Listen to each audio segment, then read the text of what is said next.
Hello बच्चों, नमस्कार। क्या हाल चाल हैं, कैसे हैं आप सभी? गुड आफ्टरनून आप सभी को।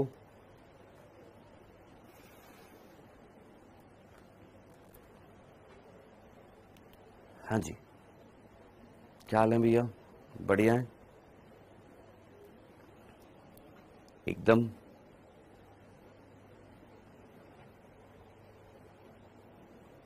बहुत बढ़िया। गुड आफ्टरनून जी, गुड आफ्टरनून। आइए बेटा, हम यहाँ पर पढ़ रहे थे, हमारा अध्याय चल रहा था कौन सा? जीव जगत का वर्गीकरण। और इस अध्याय में हम लोगों ने क्या क्या पढ़ लिया है, एक बार जरा ध्यान से सुनिएगा। हमने इस अध्याय में सबसे पहले वर्गीकरण पद्धतियां पढ़ी थी कि किस प्रकार वर्गीकरण पद्धतियों में चेंज आया था। सबसे पहले वर्गीकरण किसने किया था? अरस्तु ने किया था, पादपों का किया था और जंतुओं का किया था। फिर उसके बाद में कौन आया? द्विजगत प्रणाली, कैरोलस लीनेस ने किया था, प्लांटी जगत और एनिमेलिया जगत, जिसमें कुछ खामियां थी, जिसमें कोशिकीय संरचना, शारीरिक संगठन, इस आधार पर वर्गीकरण नहीं किया गया था। एकल कोशिकीय को, प्रोकैरियोट्स को एक साथ रख दिया गया था। उसके बाद आई थी तीन जगत प्रणाली, जो किसने दी थी? जो एनसीईआरटी में नहीं है। जो किसने दी थी? आपके हैकल ने दी थी, जिन्होंने प्रोटिस्टा जगत प्रस्तुत किया था। फिर उसके बाद आई थी चार जगत प्रणाली, जो कोपलैंड ने दिया था, जिन्होंने मोनेरा जगत प्रस्तुत किया था। फिर आई थी पांच जगत प्रणाली 1969 में आर.एच. विटेकर के द्वारा, जिन्होंने पांच आधार पर पांच जगत वर्गीकरण प्रस्तुत किया था। वो पांच आधार क्या थे? कोशिका की संरचना, शरीर का संगठन, जनन, पोषण और जातिवृत्तीय संबंध। इस आधार पर उन्होंने पांच जगत प्रस्तुत किए थे, जिसमें से एक पांचवा जगत प्रस्तुत किया गया था जिसका नाम था फंजाई। ये हम लोगों ने पढ़ा था, ठीक है।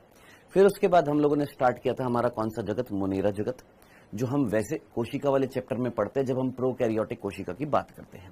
मोनेरा जगत में हम लोगों ने बात करी थी कि इसके अंतर्गत बैक्टीरिया आते हैं जो हर जगह पाए जाते हैं, जो हर प्रतिकूल परिस्थितियों में पाए जाते हैं, जो परजीवी भी हो सकते हैं, जो रोग भी फैला सकते हैं, जो लाभदायक भी होते हैं हमारे लिए। ये हम लोगों ने बात करी थी। फिर उसके बाद इनकी संरचना अगर देखें बैक्टीरिया की, तो चार प्रकार की इनकी संरचना मिलती है: गोलाकार कोकस, छड़ाकार बेसिलस, सर्पिलाकार स्पाइरलम और फाइनली विब्रियो यानी कॉमा आकार। इसके बाद हम लोगों ने बात करी थी कि ये दिखने में तो सरल होते हैं, लेकिन ये जटिलता दर्शाते हैं। किस आधार पर? उपापचय या पोषण के आधार पर। ये स्वपोषी भी हो सकते हैं, परपोषी भी हो सकते हैं। स्वपोषी ये प्रकाश संश्लेषी भी हो सकते हैं और रसायन संश्लेषी भी हो सकते हैं।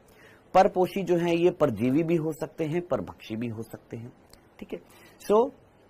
इस तरीके से ये जटिलता दर्शाते हैं। जहां पर हिंदी मीडियम में जो मिस्टेक थी वो बता दी गई थी आपको, क्या मिस्टेक थी।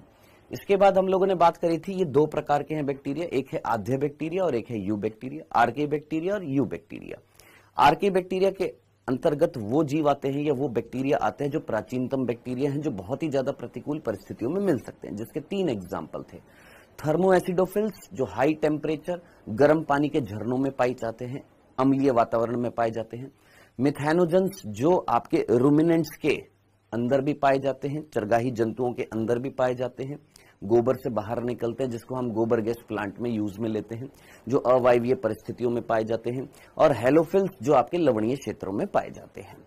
इनकी कोशिका भित्ति और यू बैक्टीरिया की कोशिका भित्ति में क्या होता है? डिफरेंस होता है। यू बैक्टीरिया में पेप्टिडोग्लाइकेन मिलती है, इनमें पेप्टिडोग्लाइकेन नहीं मिलती है, स्यूडो पेप्टिडोग्लाइकेन मिलती है, जो इनको बाहर की प्रतिकूल परिस्थितियों से झेलने की क्षमता देती है। ये हम लोगों ने बात करी थी। फिर उसके बाद हम लोगों ने यू बैक्टीरिया स्टार्ट किया था। यू बैक्टीरिया की, वास्तविक यू बैक्टीरिया की पहचान किससे होती है? एक कठोर कोशिका भित्ति और एक कशाभिका से इसकी क्या होती है? पहचान होती है। फिर इसके बाद हम लोगों ने लास्ट जो पढ़ा था वो ये पढ़ा था, क्या यू बैक्टीरिया के अंतर्गत कौन आते हैं? साइनोबैक्टीरिया आते हैं। साइनोबैक्टीरिया में सबसे पहला लक्षण हम लोगों ने देखा था कि साइनोबैक्टीरिया जो होते हैं वो हरित पादप जो होते हैं, हरे पादप जो होते हैं, उनसे एक कॉमन लक्षण दर्शाते हैं, और वो क्या होता है? वर्णकों की उपस्थिति। पर्टिकुलरली कौन सा वर्णक? Chlorophyll A. याद रखना, क्लोरोफिल ए जो होता है वो आपके साइनोबैक्टीरिया यानी नील हरित शैवाल में भी पाया जाता है और हरे पादपों में भी पाया जाता है। उसके बाद यहां पर हमारा दूसरा बिंदु जो था कि ये जो साइनोबैक्टीरिया जो होते हैं, ये एक कोशिकीय भी हो सकते हैं, ये कॉलोनी बनाकर भी रह सकते हैं, या ये तंतु में भी होते हैं। तो ये वाला बिंदु हमें पढ़ना था, ये वाला बिंदु हम यहां से आज स्टार्ट करने वाले हैं। तो साइनोबैक्टीरिया में ये पहला बिंदु था जो हम लोगों ने यहां पर पढ़ा था। ठीक है, दूसरा बिंदु हम यहां पर पढ़ने वाले हैं। अब दूसरा बिंदु पढ़ने से पहले मैं एक चीज ये क्लियर कर दूं बेटा कि देखिए, जो चैप्टर इंपॉर्टेंट होता है, जिस चैप्टर को जितना ज्यादा टाइम देना चाहिए, जिसको जितना डीपली पढ़ना चाहिए, वो हमने पढ़ा है। अब सडनली एक चैप्टर ऐसा आया जिसकी इंपॉर्टेंस बहुत कम है, जिसको अगर मैं चाहूं तो 3 लेक्चर में निपटा दूं, जिसको मैं चाहूं तो 5 लेक्चर तक खींच सकता था, और जिसको इंपॉर्टेंस के बिहाफ पर अगर देखूं, नीट के इंपॉर्टेंस के बिहाफ पर, तो वो सफिशिएंट था एक दिन में खत्म होना। कौन सा? जीव जगत, जिसमें जो इंपॉर्टेंट चीजें थी, जो एनसीईआरटी बेस्ड चीजें थी, वो हमने पूरी पढ़ी थी according to new NCERT. Taxonomical aids हटा दिए गए थे। जीव क्या होता है वो हल्का फुल्का मैंने आपको बताया था, जो हटा दिए गए फिर भी बताया था। अब इसमें अगर कोई ये बोले कि सर आप घसीटे मार रहे हो, तो वो हर्ट होता है दोस्त, सीधी सी बात है। आपके लिए शायद आप में इतनी मैच्योरिटी नहीं होगी, आप शायद इमेच्योर हैं, क्योंकि मैं भी 10-11 साल से पढ़ा रहा हूं, तो मेरे को ये पता है कि क्या पढ़ाना सही रहेगा, कितना पढ़ाना सही रहेगा, कितना डीप ले जाना सही रहेगा और कितना डीप ले जाना नहीं सही रहेगा। कोर्स खत्म करने वाली बात नहीं है। जो इंपॉर्टेंट चीज है वो ये है कि आपका नीट के ओरिएंटेड सिलेबस जो है वो कवर हो। जहां एक्स्ट्रा बताने की जरूरत है वहां पर मैंने आपको बताया। अब जेनेटिक्स में आपको बताना जरूरी था, इवोल्यूशन में बताना जरूरी था, लेकिन अब कुछ ऐसे इमेच्योर बच्चों की वजह से अगर इस तरीके की बातें आती हैं तो इट रियली हर्ट्स, पूरे डेकोरम को वो खराब कर देती हैं। यही चीज अगर आप किसी ऑफलाइन सेंटर में जाकर बोलते तो आपको 1 मिनट भी क्लास में बैठने तक नहीं दिया जाता। लेकिन क्या करें, ऑनलाइन है ना, तो कुछ भी बोल सकते हैं, कोई रिस्पेक्ट नहीं है, कोई कुछ नहीं है, किसी भी तरह की वो नहीं है। आपने ये बोला कि सर आपने पहले बहुत अच्छा पढ़ाया, अब आप घसीटे मार रहे हो। भाई पहला चैप्टर था जीव जगत, जो सफिशिएंट था एक दिन में कंप्लीट करना, तो कर दिया। अब ये वाला जो चैप्टर है इसमें 3 डेज लग रहे हैं, जहां एक्स्ट्रा बताने की जरूरत है वहां एक्स्ट्रा बता रहा हूं। तो इसमें इस तरीके की लैंग्वेज यूज में लेकर अगर आप इस तरह की बातें करेंगे तो वो सही नहीं है, ठीक है ना। और रही बात ब्लॉक करने की, तो मैंने ब्लॉक नहीं किया है दोस्त, और ये आप जानते भी हैं, और इस चीज का गलत फायदा मत उठाया करें। मैं बोलता हूं सिर्फ आपको ये समझाने के लिए कि ब्लॉक कर दूंगा, इसलिए कर दूंगा क्योंकि आप वो चीज ना करें, लेकिन जब आप उसका गलत फायदा उठाने लगेंगे तो वो बात सही नहीं होती है। डन, चलिए जी आगे बढ़ते हैं यहां पर। अब हमने यहां पर ये बात करी कि यू बैक्टीरिया जो था, इसमें पहला बिंदु हमने ये देखा था कि भैया यू बैक्टीरिया वो होते हैं, यू बैक्टीरिया के अंतर्गत साइनो बैक्टीरिया की हम यहां पर बात कर रहे थे। और साइनो बैक्टीरिया जिसको हम ब्लू ग्रीन एल्गी बोलते हैं,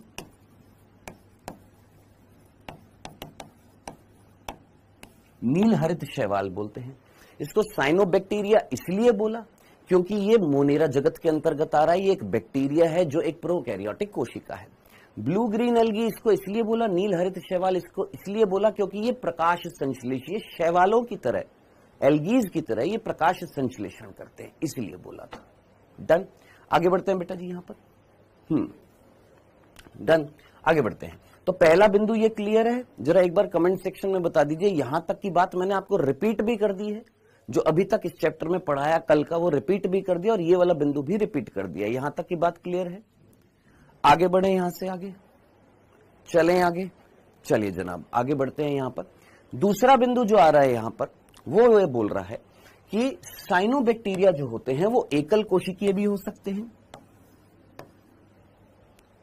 साइनोबैक्टीरिया जो है वो एकल कोशिकीय भी हो सकते हैं, वो कॉलोनी बनाकर रह सकते हैं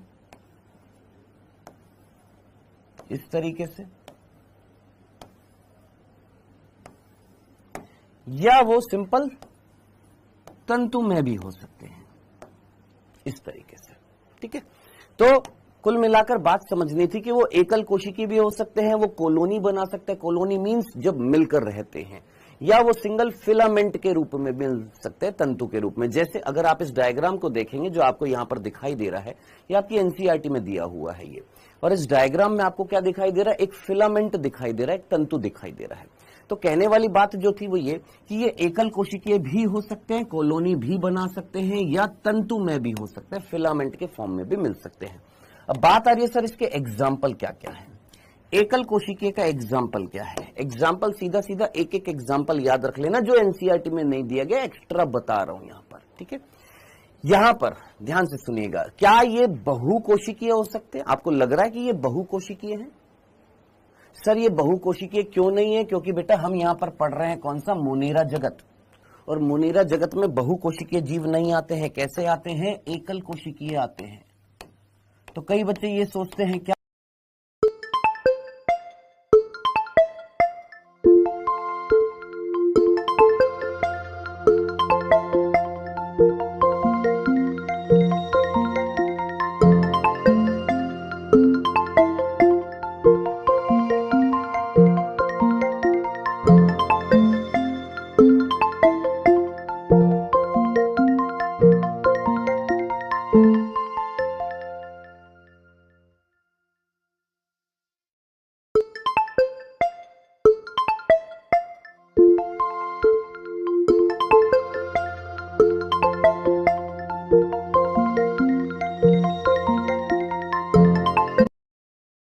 क्या सर?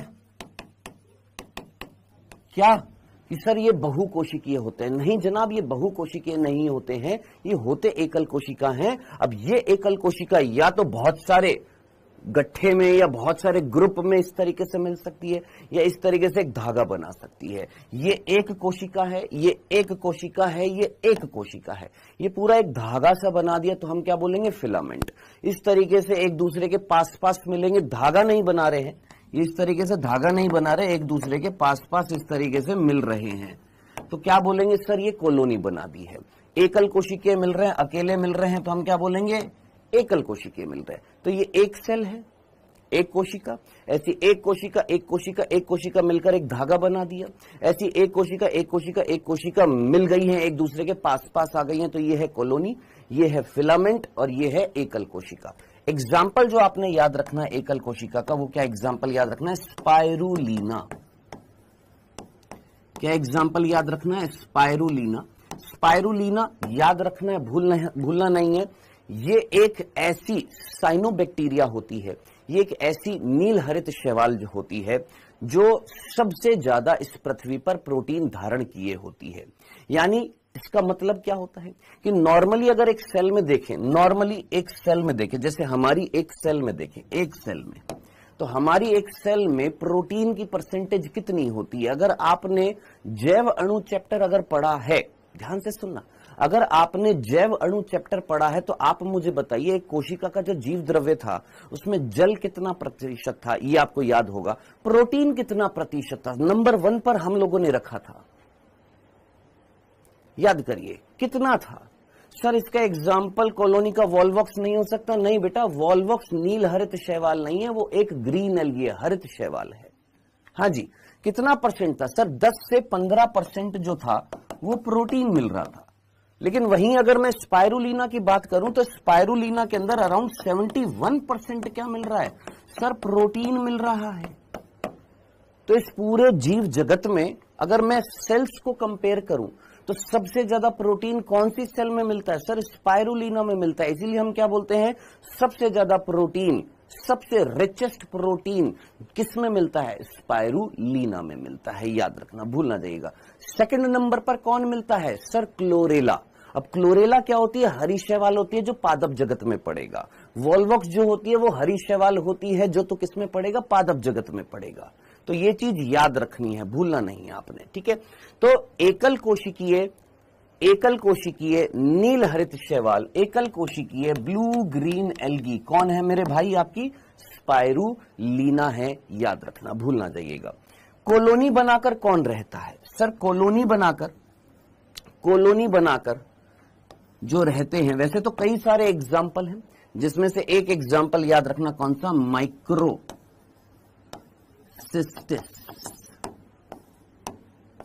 एनाबीना भी होता है, नॉस्टॉक भी होता है। कॉलोनी बनाकर याद रखना एग्जाम्पल कौन सा? माइक्रोसिस्टिस। माइक्रोसिस्टिस किसका एग्जाम्पल है? उस ब्लू ग्रीन एल्गी का एग्जाम्पल है जो कॉलोनी बनाकर रहते हैं। सर तंतुमय का एग्जाम्पल क्या है? तंतुमय का एग्जाम्पल है ऑसिलेटोरिया। अब ये नाम कैसे पड़ा ऑसिलेटोरिया? कि ये जो तंतु जो होता है ये पानी की सतह पर इस तरीके से ऑसिलेशंस करता रहता है, पेंडुलम की तरह हिलते रहते हैं। ये कौन से? ऑसिलेटोरिया, इसलिए इनका नाम क्या पड़ गया था?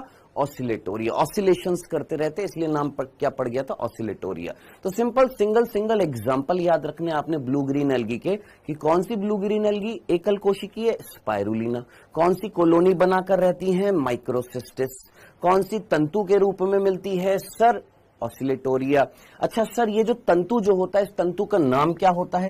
तो याद रखना इस तंतु को हम नाम देते हैं ट्राइकोम। क्या? ये जो तंतु जो होता है इस तंतु का नाम क्या होता है? याद रखना, इसको हम क्या नाम देते हैं? ट्राइकोम नाम देते हैं।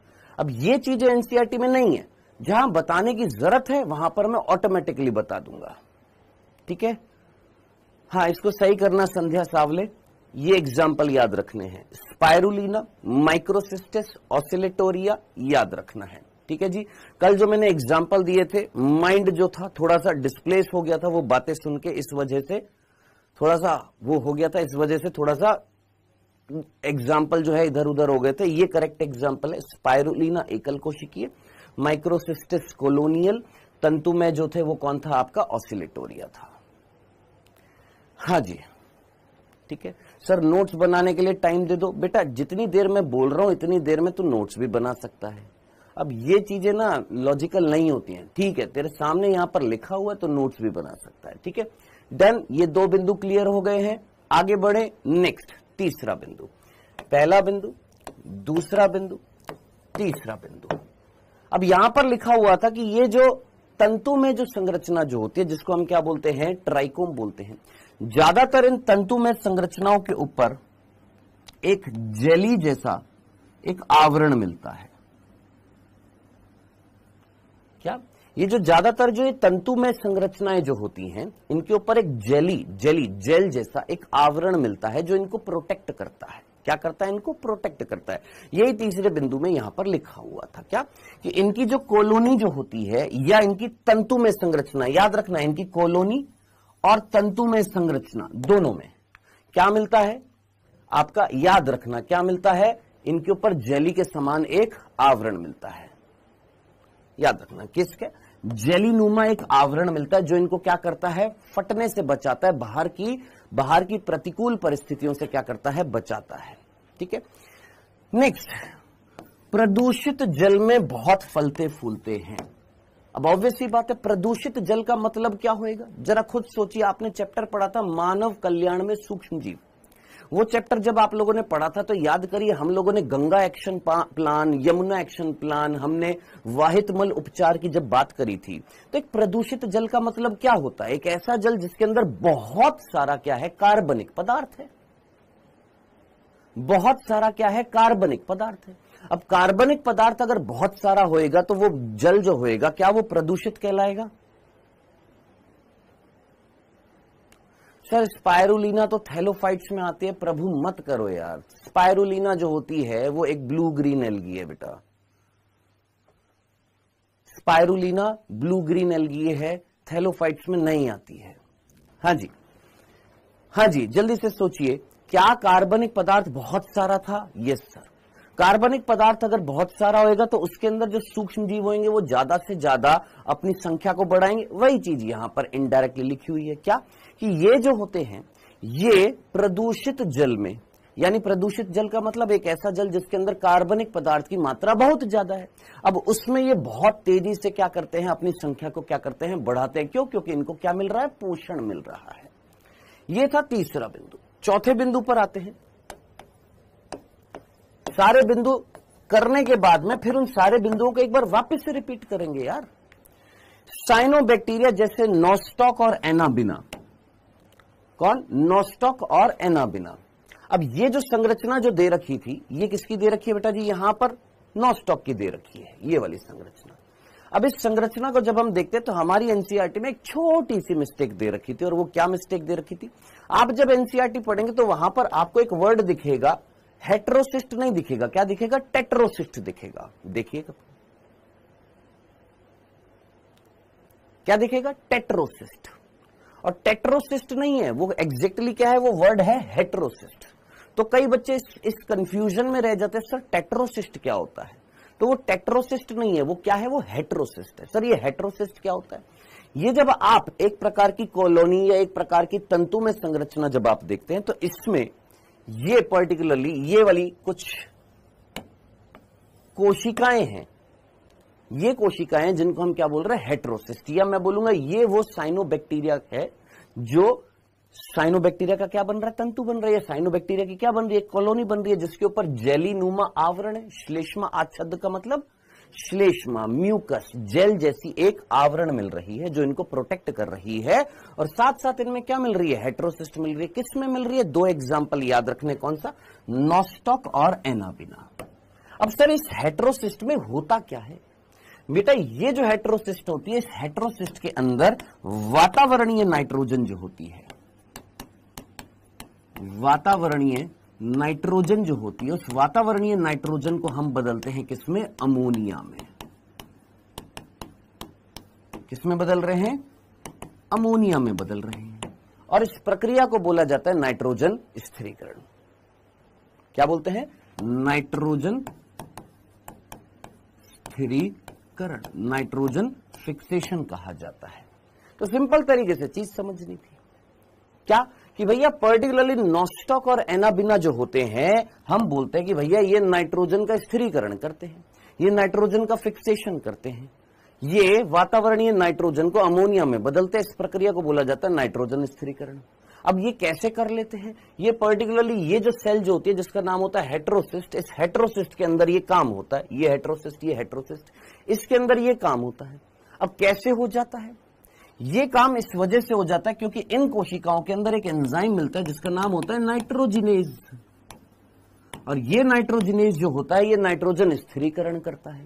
अब ये सारी चीजें आपके एक चैप्टर में हुआ करती थी जो आपके कोर्स से हटा दिया गया है, जिसका नाम होता था मिनरल न्यूट्रिशन, जिसका नाम होता था खनिज पोषण, जो हमारे टॉपिक से या हमारे सिलेबस से हटा दिया गया है। वहां पर नाइट्रोजन साइकिल आती थी, नाइट्रोजन साइकिल पूरी पढ़नी पड़ती थी, जहां पर आपको पता लगता था कि एंजाइम होते हैं, कौन सा? नाइट्रोजिनेज, इन कोशिकाओं के अंदर, जो वातावरणीय नाइट्रोजन को किसमें बदलता है? अमोनिया में। क्यों? क्योंकि पादप जो होते हैं वो डायरेक्टली नाइट्रोजन नहीं ले सकते हैं, और हमारे एनवायरमेंट में 78% के लगभग क्या मिल रही है? नाइट्रोजन। डायरेक्टली नाइट्रोजन नहीं लेते हैं तो उस नाइट्रोजन को दूसरे रूपों में बदलना पड़ता है। तो सबसे पहले नाइट्रोजन को अमोनिया में बदलना पड़ता है, फिर अमोनिया को नाइट्राइट में बदलना पड़ता है, नाइट्राइट को नाइट्रेट में बदलना पड़ता है, फिर प्लांट्स जो होते हैं वो नाइट्रेट को एब्जॉर्ब करते हैं, उस नाइट्रेट में से नाइट्रोजन को यूटिलाइज करके अमीनो एसिड्स बनाते हैं, फिर उन अमीनो एसिड से वो प्रोटीन बनाते हैं। तो ये सारी बातें उस चैप्टर में आती थी जो अब हटा दिया गया है।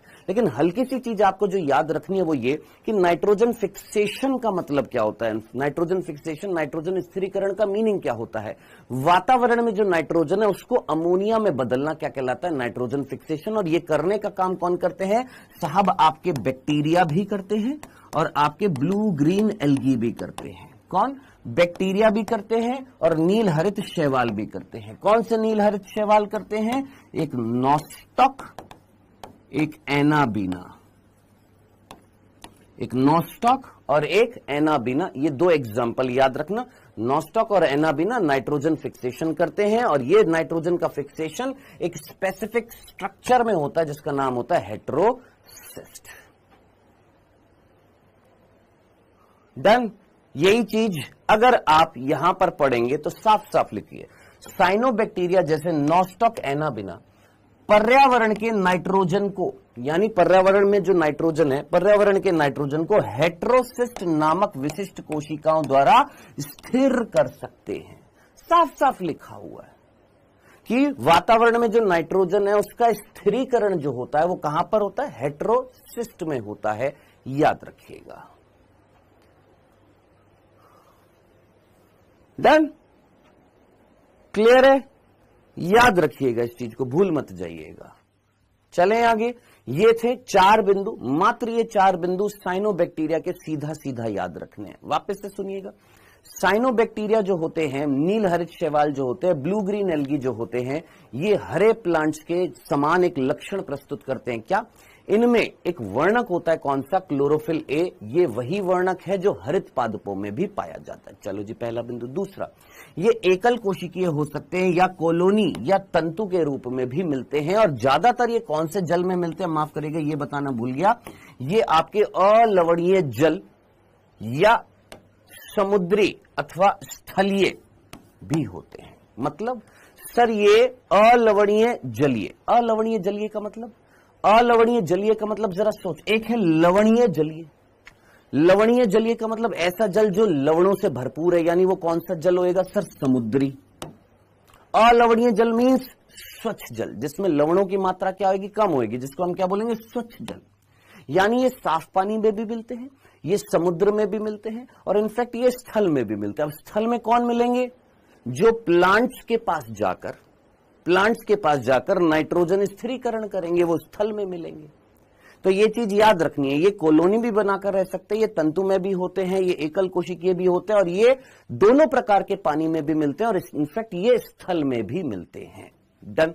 नेक्स्ट, कॉलोनी जो होती है उसके ऊपर एक आवरण मिलता है जेलीनुमा। अब आप जरा खुद सोचिए, अगर आपको कॉलोनी बनानी है, यानी इनको पास पास रखना है, अब पास पास रखने के लिए इनके ऊपर एक आवरण होगा कि नहीं होगा। सोच, अगर ये आवरण नहीं होगा तो क्या ये पास पास रह पाएंगे, नहीं जनाब। तो कॉलोनी अगर बनानी है, तंतु अगर बनाना है, तो इनके ऊपर क्या मिलेगा, एक आवरण मिलेगा जो जेलीनुमा है, जो इनको पास पास रख रहा है, उनको आसपास बनाए रख रहा है। अब ये पास पास क्यों मिल रहे हैं सर, इसलिए मिल रहे हैं क्योंकि इनको पोषण मिल रहा है। कहां पर मिलेगा सर, प्रदूषित जल में पोषण मिलेगा, पास पास रहेंगे, ज्यादा से ज्यादा ग्रोथ करेंगे, बहुत तेजी से अपनी संख्या को बढ़ाएंगे, और तेजी से अपनी संख्या को बढ़ाएंगे तो कुछ इस तरीके से, ये है हमारे नोस्टोकैनाबिना, ये इस तरीके से पानी के अंदर बहुत तेजी से क्या हो जाते हैं, फैल जाते हैं, जो आप लोगों ने कई बार देखा होगा, काई काई जिसको हम बोल देते हैं।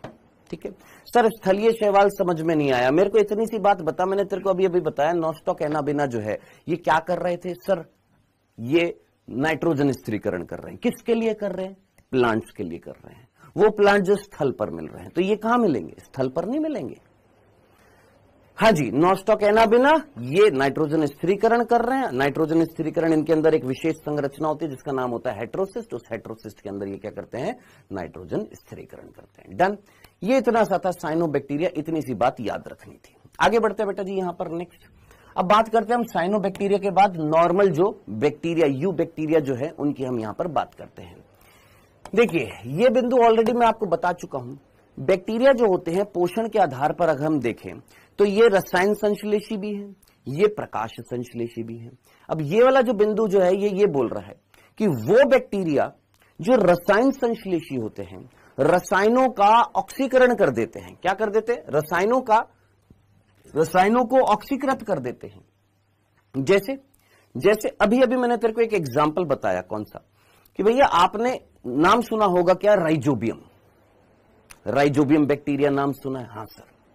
एजोटोबैक्टर, हाँ सर। बेजरनिकिया, हाँ सर। एजोस्पाइरलम, ये कुछ वर्ड जो मैंने बोले हैं, ये बैक्टीरिया है। अब ये बैक्टीरिया क्या करते हैं सर, ये बैक्टीरिया नाइट्राइट बनाने में, नाइट्रेट बनाने में, अमोनिया बनाने में हेल्प करते हैं। जैसे एक एग्जांपल, वातावरणीय नाइट्रोजन को, बातें मत कर मेरे भाई, कोई फायदा नहीं होएगा। वातावरणीय नाइट्रोजन को हमने अमोनिया में बदला। इस प्रक्रिया को हमने क्या बोला, नाइट्रोजन स्थिरीकरण। ये करने का काम कौन कर रहे थे, आपके राइजोबियम कर सकता है, एजोस्पाइरलम कर सकता है, एजोटोबैक्टर कर सकता है, बेजरनिकिया कर सकता है,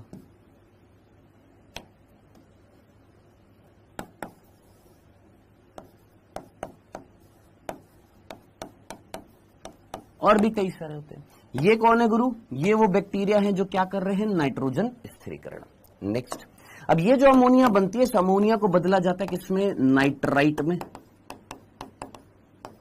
फिर नाइट्राइट को बदला जाता है किसमें, नाइट्रेट में।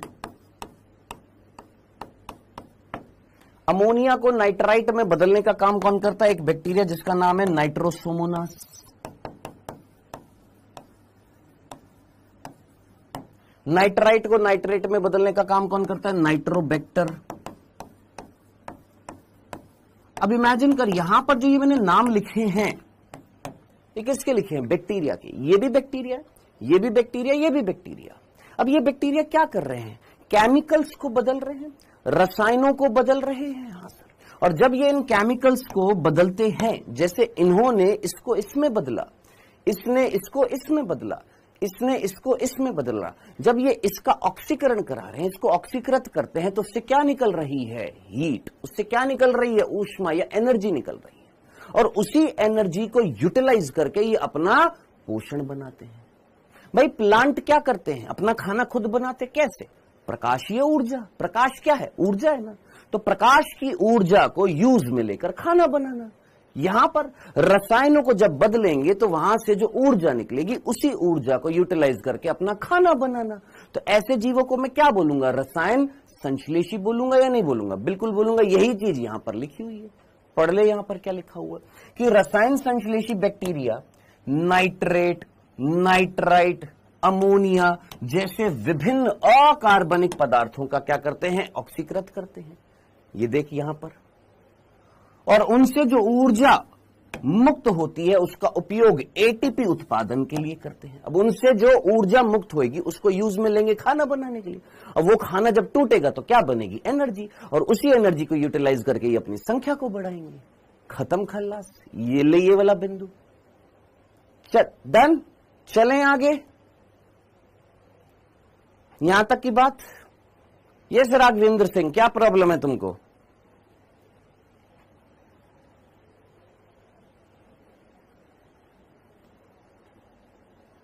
क्लियर है यहां तक? चलें आगे बढ़ते हैं। नेक्स्ट दूसरा बिंदु क्या दे रखा है यहां पर? ये नाइट्रोजन, फास्फोरस, आयरन, सल्फर जैसे पोषकों के चक्रण में महत्वपूर्ण भूमिका निभाते हैं। जरा मेरे को बताना, बैक्टीरिया की बात कर रहे हैं, क्या बैक्टीरिया अपघटक थे? क्या बैक्टीरिया अपघटक की श्रेणी के अंदर आए थे? तूने चैप्टर पढ़ा था, क्या बैक्टीरिया और कवक अपघटक हैं? हाँ सर। और जब ये अपघटन करेंगे तो खनिजों को कहां पर डाल देंगे? मृदा में ना। कौन से खनिज? सर सल्फर, सर आयरन लोहा, सर फास्फोरस, सर नाइट्रोजन। इनका क्या चक्रण कराने में ये हेल्प करेंगे कि नहीं करेंगे? साहब इनको वापस से एक डेड बॉडी का अपघटन करके मिनरल्स को वापस से सॉइल में लाने के लिए रेस्पॉन्सिबल है या नहीं है? उनके पुनः चक्रण में ये उनके पुनः चक्रण में ये हेल्प कर रहे हैं कि नहीं कर रहे हैं? खत्म। तुम ब्रेन बिल्कुल क्लियर रखो। तुमने सारी चीजें पढ़ रखी हैं, तुमने ये सब कुछ पढ़ा हुआ है। जरूरी नहीं है हर किसी चीज को खींच तान के लंबा करके ही पढ़ना। जब तुमने पढ़ा हुआ है तो उसको फटाफट कवर करो। डन। क्लियर है? चलिए जनाब, ये हो गया है। चलें आगे। नेक्स्ट आगे बढ़ते हैं। तीसरा बिंदु पढ़ने से पहले मेरे को एक चीज याद आ गई है जो हमारे एनसीईआरटी में नहीं है, लेकिन मैं यहां पर बता देता हूं। देखिए अभी अभी हम लोगों ने यहां पर एक नील हरित शैवाल की बात करी थी। यहां पर ये हमने 4 बिंदु पढ़े थे। किसके बारे में? नील हरित शैवाल के बारे में, साइनोबैक्टीरिया के बारे में। ठीक है, एक एक्स्ट्रा बिंदु याद आ गया, उसको बता देता हूं जो यहां पर है नहीं, हमारे यहां पर कोर्स में दिया हुआ नहीं है।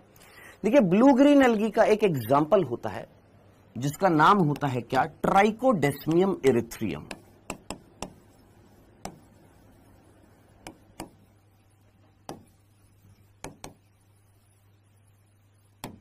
इसको 5वां बिंदु बनाकर आप लिख लीजिएगा। 5वां बिंदु, 4 बिंदु तो ये है, 4 बिंदु तो ये है। 5वां बिंदु इसको बनाकर आप लिख सकते हैं एक एग्जाम्पल के रूप में। ट्राइकोडेस्मियम इरिथ्रियम कौन है बेटा? ये एक ब्लू ग्रीन एल्गी है, नील हरित शैवाल है। और ये नील हरित शैवाल जो होती है ये बहुत तेजी से समुद्र के अंदर फैलती है। जैसे अभी अभी आप लोगों ने यहां पर ये ब्लू ग्रीन एल्गी को देखा, ये पॉन्ड्स के अंदर, लेक के अंदर या हमारे जो तालाब जो होता है उसके अंदर बहुत तेजी से फैलती है। अब ये हरे रंग की है। ठीक है, वहीं अगर मैं यहां पर बात करूं कौन सी? ट्राइकोडेस्मियम इरिथ्रियम। ये ट्राइकोडेस्मियम इरिथ्रियम जो होती है ये समुद्र में मिलती है। और ये समुद्र में जब इसको पोषणीय पदार्थ बहुत ज्यादा मात्रा में मिल जाते हैं तो ये बहुत तेजी से फैलती है और फैलने के बाद में ये लाल रंग की दिखाई देती है। कैसे रंग की दिखाई देती है? वो समुद्र कैसा दिखाई देता है? लाल रंग का दिखाई देता है। तो ये पहले क्वेश्चन पूछा जाता था कि रेड सी जो होता है, लाल समुद्र जो होता है, वो किसके कारण होता है? तो याद रखना ट्राइकोडेस्मियम इरिथ्रियम के कारण होता है। अब कंफ्यूजन पता है कैसे होएगा? हमारी एनसीईआरटी ने इसके बारे में तो नहीं लिखा हुआ, हमारी एनसीईआरटी में एक दूसरी चीज लिखी हुई है, वो लिखा हुआ है लाल तरंगे, जो अभी आने वाला है। लाल तरंगे, जिसको अंग्रेजी में क्या बोलते हैं? रेड टाइड बोलते हैं। दोनों में फर्क क्या है? समुद्र के अंदर पानी ठहरा हुआ है, ये पानी जो है वो ठहरा हुआ है, और यहां पर लाल जो है वो तरंगों के रूप में, वेव्स के रूप में आती हैं। जब वेव्स जो होती हैं वो वेव्स के रूप में लाल रंग की तरंगे आती है, तो उसको हम क्या बोलेंगे? Red tide. और समुद्र जो है लाल रंग का है, ठहरा हुआ पानी है, तो उसको हमने क्या बोला? रेड सी। अब दोनों करने के लिए रेस्पॉन्सिबल कौन से होते हैं? लाल समुद्र बनाने के लिए या लाल समुद्र उत्पन्न करने के लिए रेस्पॉन्सिबल कौन था? एक ब्लू ग्रीन एल्गी, एक साइनोबैक्टीरिया रेस्पॉन्सिबल था। कौन था? एक ब्लू ग्रीन एल्गी, ये। लेकिन लाल तरंगे करने के लिए रेस्पॉन्सिबल कौन होता है? अभी थोड़ी देर में पढ़ोगे आप, एक डाइनोफ्लैजिलेट रेस्पॉन्सिबल होता है। थोड़ी देर में पढ़ोगे, यही चीज अभी अभी आने वाली है, क्योंकि ये चीज हमारी एनसीईआरटी में लिखी हुई है, ये चीज हमारी एनसीईआरटी में लिखी हुई है, इसलिए।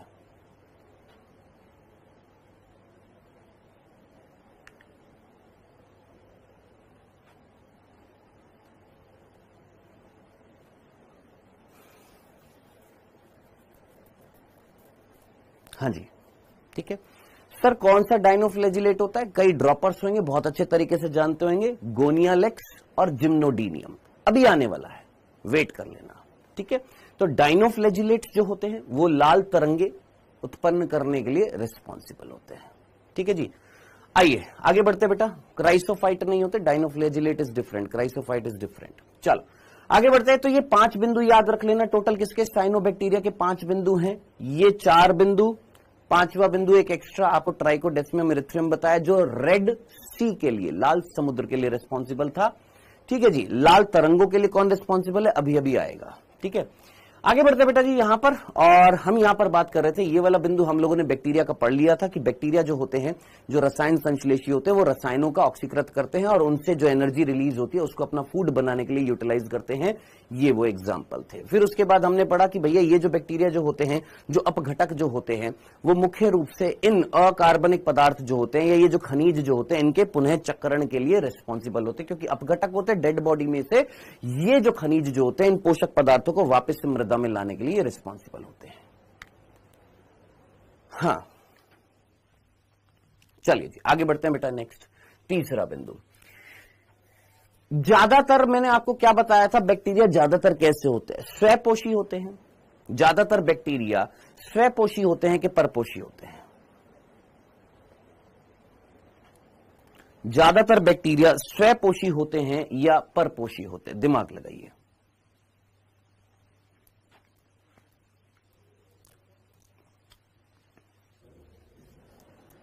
हाँ जी, ज्यादातर ये स्वपोषी होंगे या परपोषी होंगे? सर ज्यादातर ये कैसे होते हैं? अपघटक होते हैं ना।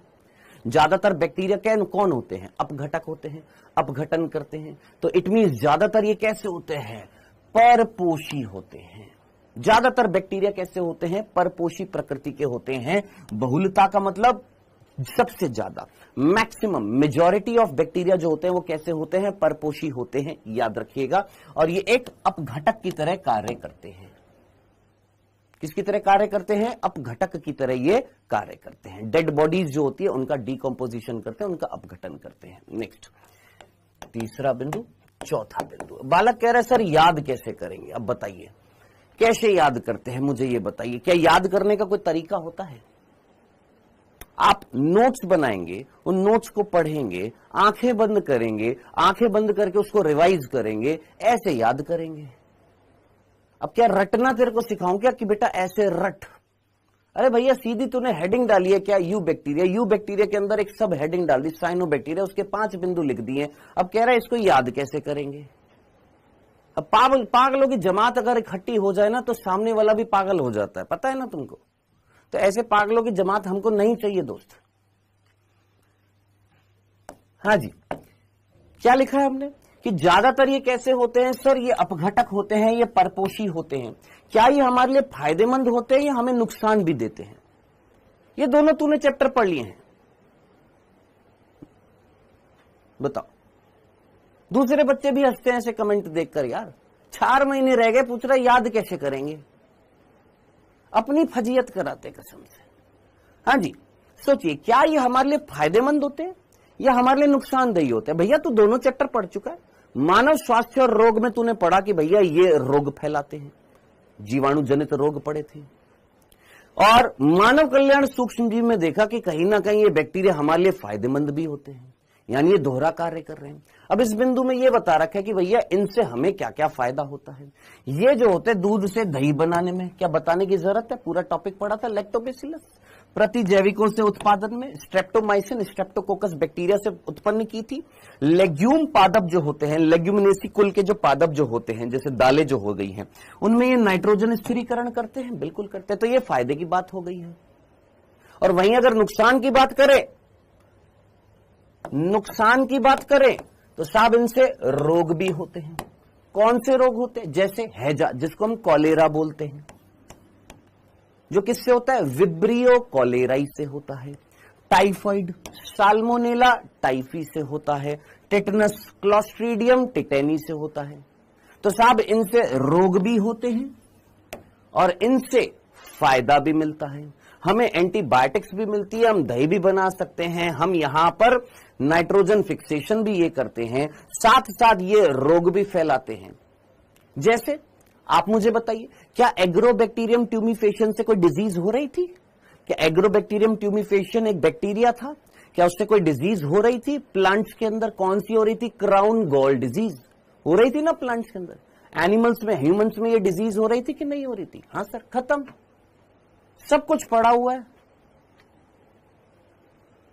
हाँ जी, बोलिए जनाब, यहां पर कौन सा वर्ड समझ में नहीं आया? एक बार कह रहे सर यहां पर एक वर्ड है संबंधन काय, वो हमें समझ में नहीं आया। कहां लिखा हुआ मेरे भाई संबंधन काय?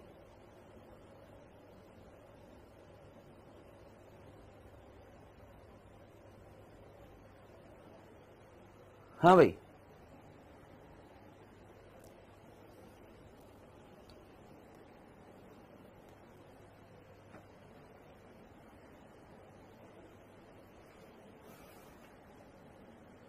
सर हैजा किससे होता है? विब्रियो कॉलेराई से। हैजा को हम क्या बोलते हैं? कॉलेरा बोलते हैं। और भी डिजीज होती है, सिट्रस कैंकर लिखा होगा। कॉलेरा जो किससे होता है? विब्रियो कॉलेराई से। ह्यूमन हेल्थ एंड डिजीज में पढ़ा था। पेट खराब हो जाता है, पेट में दर्द हो जाता है, पेन होने लग जाता है, उल्टी दस्त लगने लग जाते हैं, किसमें? कॉलेरा में।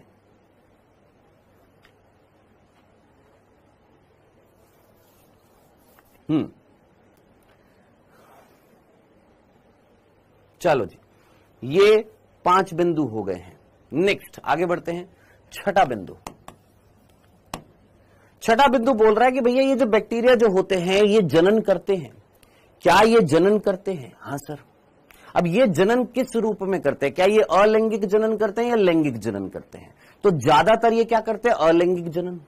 और मेनली कौन सा अलैंगिक जनन? ये बाइनरी फिजन करते हैं। बाइनरी फिजन का मतलब कि ये एक बैक्टीरिया है, इसने अपने आप को 2 बराबर भागों में बांट लिया। अब इस प्रक्रिया को हम क्या बोलेंगे? द्विविखंडन बोलेंगे। यानी इस बैक्टीरिया ने अपने आप को विखंडित कर लिया है, अपने आप को 2 बराबर भागों में बांट लिया है, या 2 से ज्यादा भागों में भी बांट सकता है। इसको हम क्या बोलेंगे? बहुविखंडन बोलेंगे।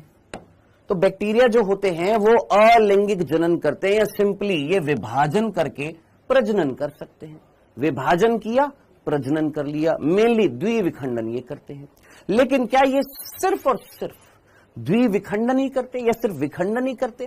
क्या ये बीजाणु भी बनाते? क्या ये स्पोर्स भी बना सकते हैं? तो यस, कुछ बैक्टीरिया होते हैं जो स्पोर्स भी बनाते हैं, साथ ही साथ ये लैंगिक जनन भी करते हैं। अब यहां पर क्वेश्चन जो आता है वो ये कि सर लैंगिक जनन कैसे करते हैं? लैंगिक जनन कैसे करते हैं? अगर आपको याद आ रहा हो, एक वर्ड था कॉन्जुगेशन। कई बार कई बच्चों ने पूछा था कॉन्जुगेशन।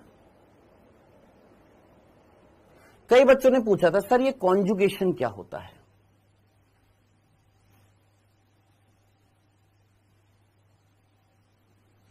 कॉन्जुगेशन, संयुग्मन। कॉन्जुगेशन जिसको हम क्या बोलते हैं, संयुग्मन बोलते हैं। अब जरा सोचिए क्या था, क्या ये बताया है पहले? क्या ये पहले कभी बताया था? कब बताया था? जरा दिमाग लगाइएगा। मुझे याद है मैंने आपको ये बताया है। कब बताया था? जरा दिमाग लगाइए, याद करिए। जब मैंने आपको पिलाई पढ़ाया था या पिल्ली पढ़ाया था तो उसमें कोई सेक्स पिल्ली बताया था? या और छोड़, जब तेरे को प्लाज्मिड पढ़ाया था तो उस प्लाज्मिड में मैंने तेरे को यहां पर एफ प्लाज्मिड कुछ बताया था? नहीं बताया था। एफ प्लाज्मिड बताया था, फर्टिलिटी प्लाज्मिड। ये बायोटेक्नोलॉजी में बताया था, ये आपको सेल वाले चैप्टर में बताया था। जब ये 2 चैप्टर में पढ़ाया था तो क्या इस चैप्टर में वापस से कॉन्जुगेशन बताने की जरूरत है कि ये एक बैक्टीरिया है, ये दूसरा बैक्टीरिया है, दोनों बैक्टीरिया जब संपर्क में आए तो एक बैक्टीरिया जिसके अंदर पिलाई थी, जिसको सेक्स पिलाई बोलते हैं, लिंगी रोम बोलते हैं, उसने दोनों बैक्टीरिया को कनेक्ट कर दिया। अब इसका जेनेटिक मटेरियल अगर यहां से यहां चला गया, इसके जेनेटिक मटेरियल से जुड़ गया, तो ये एक प्रकार का लैंगिक जनन होता है, जिसको हम क्या बोलते हैं, कॉन्जुगेशन, संयुग्मन बोलते हैं।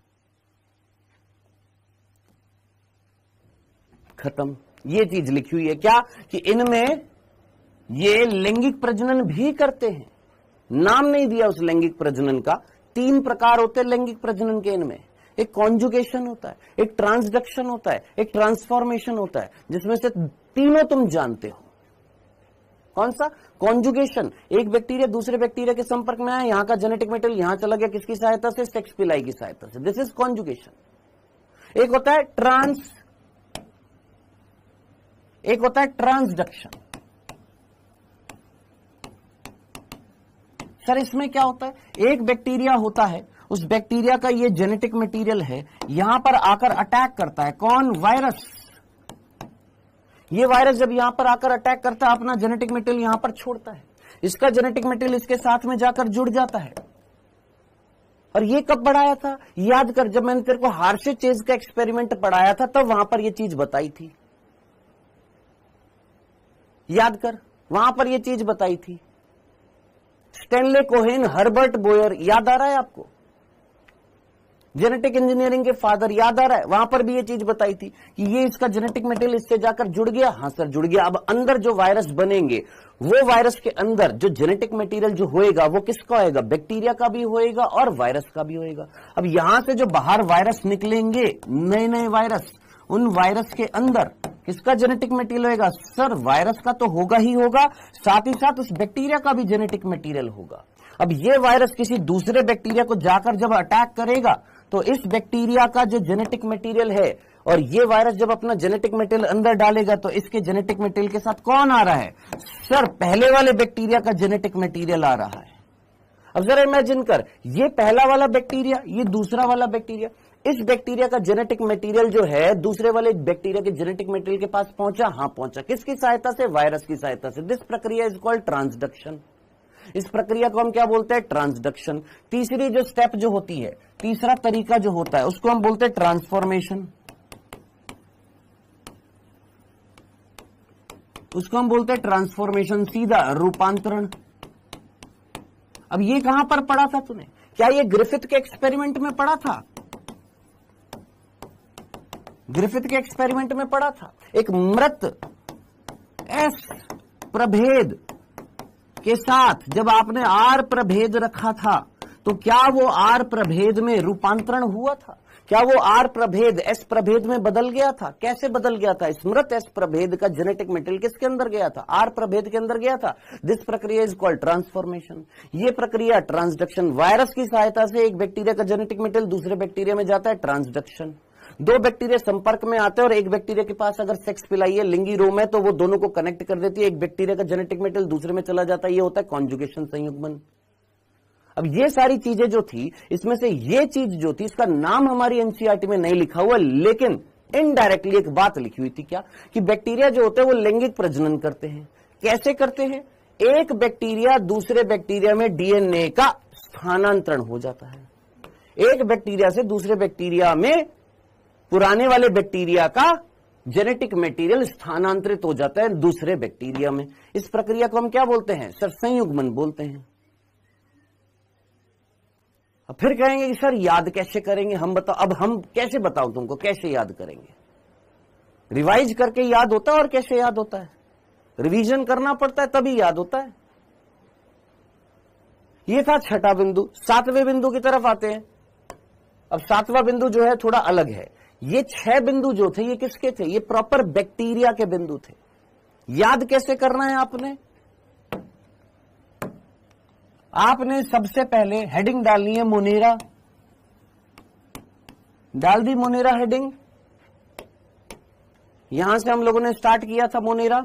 मोनेरा के ये बिंदु लिखे हुए हैं। अब इन बिंदुओं में से कोई क्वेश्चन नहीं बन रहा तेरा। नॉर्मल सी बात है कि बैक्टीरिया इसमें आते हैं। सबसे ज्यादा सर्वाधिक संख्या कौन से सूक्ष्म जीव की होती है? बैक्टीरिया की होती है। क्या ये नोट्स में लिखने लायक चीज है? बच्चा बच्चा जानता है यार, सबसे ज्यादा इस पृथ्वी पर कौन सा सूक्ष्म जीव मिल रहा है? बैक्टीरिया मिल रहा है। कहां पर मिल रहे हैं? प्रतिकूल परिस्थितियों में मिल रहे हैं। दूसरे जीवों के अंदर परजीवी रूप से भी मिल रहे हैं। मैं तो कहता हूं ये लिखने की भी जरूरत नहीं है अपने नोट्स में, अगर नीट की तैयारी कर रहे हैं तो। नेक्स्ट, ये ऑलरेडी सेल चैप्टर में पढ़ाया हुआ है, दिमाग में फिट हो जाना चाहिए। इनकी शेप कैसी होती है? 4 प्रकार की इनकी शेप होती है। नेक्स्ट, अब यहां पर जो चीज जो याद करने वाली थी वो ये कि रसायन संश्लेषी, स्वयपोषी, ये वाला बिंदु लिख सकता है क्या? कि बैक्टीरिया दिखने में तो सरल होते हैं लेकिन उपापचय की दृष्टि से सबसे ज्यादा जटिल होते हैं। कैसे? कि इनमें पोषणता के आधार पर अगर मैं देखूं तो ये स्वयपोषी भी है, परपोषी भी है। स्वयपोषी ये प्रकाश संश्लेषी भी है, रसायन संश्लेषी है। परपोषी ये अपघटक भी हैं, ये परजीवी भी हैं।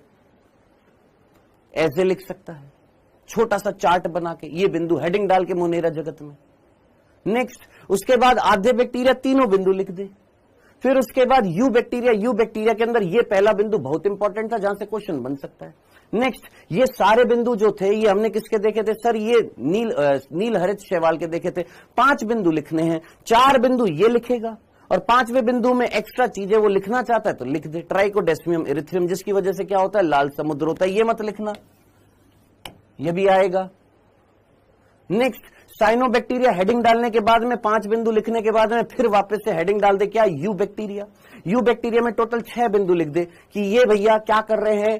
सर ये रसायन संश्लेषी इस तरीके से काम करते हैं। ये लिख दे यहां पर, ये एक्सप्लेन कर दे यहां पर, ये इतना सा बना दे, याद रह जाएगा। फिर उसके बाद ये अपघटक है तो पुनः चक्रण में हेल्प कर रहे हैं, इन खनिजों का पुनः चक्रण करा देते हैं। तीसरे बिंदु में सबसे, ये तो लिखने की जरूरत नहीं है, सबसे ज्यादा जो होते हैं ये कौन होते हैं? परपोषी। कौन? मतलब सबसे ज्यादा परपोषी, सबसे ज्यादा बैक्टीरिया जो होते हैं वो कैसे होते हैं? परपोषी होते हैं, अपघटक होते हैं। ये ऑलरेडी तू जानता है कि मेन अपघटक कौन होते हैं? बैक्टीरिया और कवक होते हैं। फिर उसके बाद ये हमारे लिए उपयोगी, ये लिखने की जरूरत नहीं है क्योंकि पूरा चैप्टर पढ़ चुका है। ये हमारे लिए हार्मफुल है, ये पूरा चैप्टर पढ़ चुका है, ये लिखने की जरूरत नहीं है दोस्त। फिर उसके बाद ये जरूर लिख सकता है कि भैया इनमें जनन जो होता है अलैंगिक जनन होता है, सीधा विभाजन करके ये 2 संततियों में तब्दील हो जाते हैं, 2 संततियां बना देते हैं, या कई सारी भी बना सकते हैं। विखंडन द्वि भी हो सकता है, बहुविखंडन भी हो सकता है। साथ ही साथ ये लैंगिक जनन करते हैं। कैसे? एक बैक्टीरिया के पास में दूसरा बैक्टीरिया आया, उसके अंदर जेनेटिक मटेरियल ट्रांसफर कर दिया, इसको हम बोलते हैं कॉन्जुगेशन, संयुग्मन बोलते हैं। खत्म खल्लास। अब कह रहा है सर पूरा एनसीईआरटी है, तो क्या और कौन सी चीज तेरे को चाहिए मेरे भाई?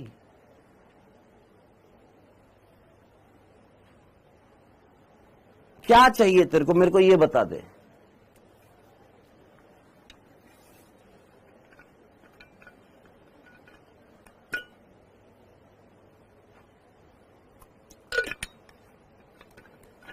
जहां एक्स्ट्रा बताने की जरूरत है वहां बता रहा हूं, जहां एनसीईआरटी कवर करनी है वो करनी है दोस्त। कोई लॉजिक भी होता है कि नहीं होता है कोई बातों का?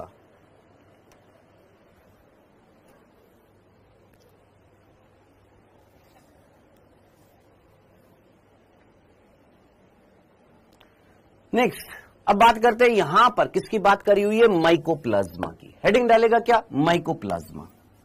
क्या डालेगा यू बैक्टीरिया में? माइकोप्लाज्मा। सर क्वेश्चन बनता है? बिल्कुल बनता है। ये हमने सेल चैप्टर में भी पढ़ा है, यहां पर एक बार फटाफट रिपीट कर देते हैं। साहब ये माइकोप्लाज्मा है। क्या ये डायग्राम सेल वाले चैप्टर में भी दिखाया था? हाँ सर दिखाया था। ये कौन है? माइकोप्लाज्मा है, हल्दी नहीं है। कौन है ये? माइकोप्लाज्मा है। अब इस माइकोप्लाज्मा में ये सिंपल 3 बिंदु याद रखने, खत्म खल्लास। ये माइकोप्लाज्मा जो होते हैं ये सबसे छोटे एकल कोशिकीय जीव हैं। ये सबसे छोटे जीव हैं, ये सबसे छोटी एक कोशिका है। तोड़ मरोड़ कर कैसे भी याद कर ले। जब माइकोप्लाज्मा मोनेरा जगत में आ रहे हैं तो एकल कोशिकीय जीव, और सबसे छोटी कोशिका है कौन? माइकोप्लाज्मा। सबसे छोटी कोशिका, सबसे छोटे एकल कोशिकीय जीव, सबसे छोटे जीव, ऐसे याद कर ले, पहला बिंदु। दूसरा बिंदु, ये एकमात्र मोनेरा जगत के अंदर ऐसे जीव हैं जिनमें कोशिका भित्ति नहीं होती है। अब बताने को बहुत सारे बिंदु यहां पर आ सकते हैं, बताने को बहुत सारी चीजें आ सकती हैं कि ये जो है ये पीपीएलओ है, प्लूरोनिमोनिया समजीव है। क्या होता है पीपीएलओ? सेल वाले चैप्टर में पढ़ाया था। इनको हम पीपीएलओ बोलते हैं, याद आ रहा है? माइकोप्लाज्मा। इनको हम प्लांट किंगडम का क्या बोलते हैं? जोकर्स ऑफ प्लांट किंगडम बोलते हैं। क्या बताने की जरूरत है? यहां पर टाइम वेस्ट होएगा, कोई जरूरत नहीं है उसकी। जहां जरूरी चीज थी, जहां बतानी थी, जिस चैप्टर में बतानी थी, वहां बताई गई है।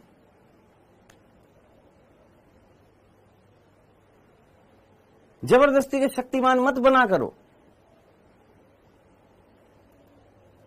नहीं तो गंगाधर बनकर रह जाओगे, शक्तिमान नहीं बनोगे। माइकोप्लाज्मा इस चैप्टर के अकॉर्डिंग 3 बिंदु याद रखने। क्या?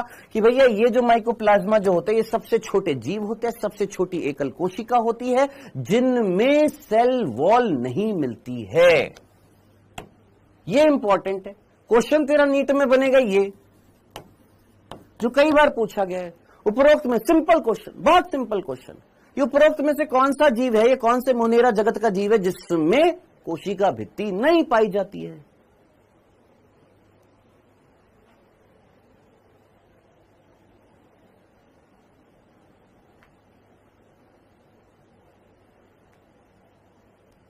डन?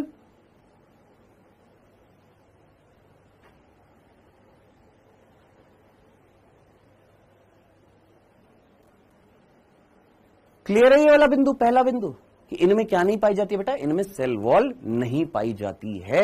याद रखना, क्या नहीं पाई जाती है? सेल वॉल नहीं मिलती है। अब जब सेल वॉल नहीं मिलती है तो याद कर, मैंने तेरे को सेल वाले चैप्टर में बताया था कि इनकी आकृति बदलती है, और जब आकृति बदलती है तो उसके लिए हम क्या वर्ड यूज में लेते हैं? प्लियोमॉर्फिक, जिसकी वजह से एक शब्द आया था प्ल्यूरो। इनसे रोग जो होता है ज्यादातर एनिमल्स में कौन सा होता है? याद रखना, निमोनिया होता है। कैटल्स में, मवेशियों में कौन सा रोग होता है? निमोनिया होता है। इसीलिए इनको क्या बोला था? प्ल्यूरो निमोनिया समजीव, प्ल्यूरो निमोनिया समजीव बोला था। याद करिए, इनमें सेल वॉल नहीं होती है, भूल मत जाना। यहां से क्वेश्चन बनता है, सबसे छोटे ये जीव हैं। नेक्स्ट, और क्या क्वेश्चन बन सकता है? ये वो जीव हैं जो अवायवीय परिस्थितियों में मिलते हैं, यानी बिना ऑक्सीजन के ये रह सकते हैं। ये सबसे छोटी जीवित कोशिकाएं जो ऑक्सीजन के बिना जीवित रह सकते हैं, यानी इनके अंदर श्वसन कैसा होगा? अवायवीय श्वसन होता है इनके अंदर। कैसा श्वसन होता है? अवायवीय श्वसन होता है। बिना ऑक्सीजन के ये रह सकते हैं। अनेक माइकोप्लाज्मा प्राणियों में और पादपों में रोग फैलाते हैं। अब रोग नहीं लिखे हुए यहां पर। प्राणियों में कौन सा रोग होता है? स्यूडोनिमोनिया बोलते हैं इसको, या ब्रोंकोनिमोनिया बोल देते हैं।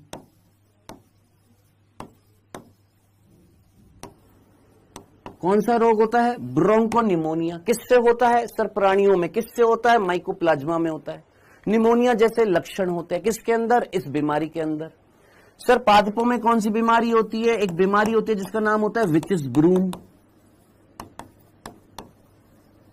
अगर सेल वाला चैप्टर याद है तो आपको डायग्राम दिखाया था विचिस ब्रूम का। क्या था? झाड़ियां जो थी ऊपर, पेड़ों के ऊपर झाड़ियां एकत्रित हो जाती है। किसके इन्फेक्शन से? माइकोप्लाज्मा के इन्फेक्शन से। उस बीमारी को हम बोलते हैं witches broom.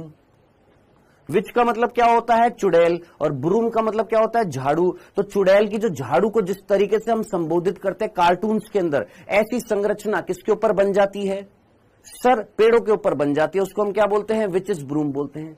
Little leaf of brinjal, एक और रोग बताया था तेरे को, कौन सा? Little leaf of brinjal. ये इसमें जो ब्रिंजल जो होता है, ब्रिंजल क्या होता है अब ये पूछेगा। अरशद अली मैं तेरे को ना ब्लॉक कर दूंगा, देख लिमिट मत क्रॉस कर, ठीक है।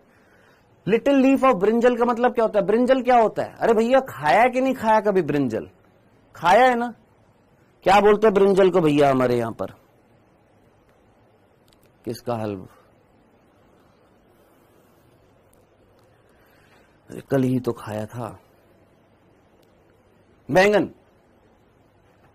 बैंगन का भरता। हाँ, तो बैंगन जो होता है उनकी लीफ जो होती है वो क्या हो जाती है, बहुत ही सूक्ष्म हो जाती है। उसके अंदर खनिजों की क्या हो जाती है, कमी हो जाती है, जिसकी वजह से उसका आकार क्या हो जाता है, बहुत छोटा हो जाता है। किसका, उसकी पर्ण का।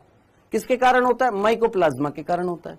तो पादपों में 2 रोग याद रखने, ये याद रख ले, which is broom, little leaf of brinjal. प्राणियों में याद रखने हैं, ब्रोंकोनिमोनिया। ले, तेरे को एक्स्ट्रा चाहिए था, एक्स्ट्रा बता दिया है।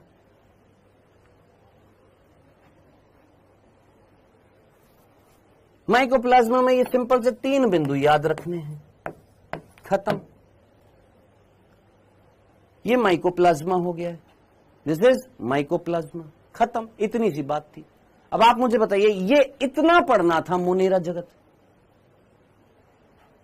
इतना अगर तूने पढ़ लिया और सेल चैप्टर को एक बार रिवाइज कर लिया, प्रोकैरियोटिक कोशिका को, कुछ छूटेगा? जहां एक्स्ट्रा बताया है याद करना है, याद कर। जहां नहीं बताया, जहां जरूरी नहीं है, जितना बताया उतना याद कर, खत्म।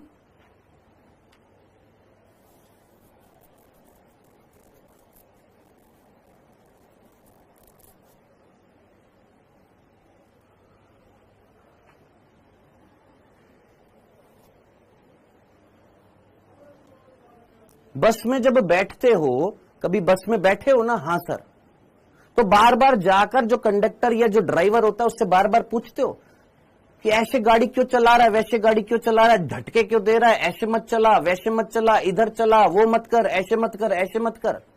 करते हैं क्या कभी? ट्रस्ट होता है ना, किस बेसिस पर, कि वो पहले से गाड़ी चला रहा है वो ड्राइवर, तो उस ट्रस्ट के बेसिस पर बैठते हो ना बस के अंदर। तो जब ड्राइवर पर तुमको ट्रस्ट है तो तुमको अपने टीचर पर ट्रस्ट नहीं है।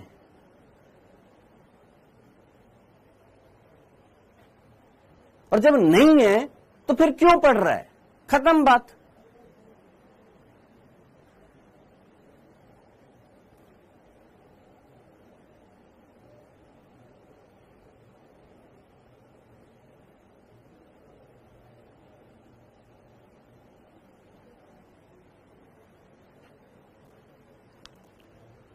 हाँ जी, ये क्या था बेटा हमारा मोनेरा जगत। इस मोनेरा जगत को अगर आपको नोट्स की फॉर्म में बनाना है, एक पेज में, सिंगल पेज में, एक सिंगल पेज में या ज्यादा से ज्यादा 2 पेज में आपका पूरा मोनेरा जगत नोट्स की फॉर्म में हो जाएगा। ठीक है, अब अगला जो जगत आ रहा है वो कौन सा आ रहा है बेटा? नेक्स्ट अगला जो जगत आता है वो आता है हमारा कौन सा? प्रोटिस्टा जगत। अब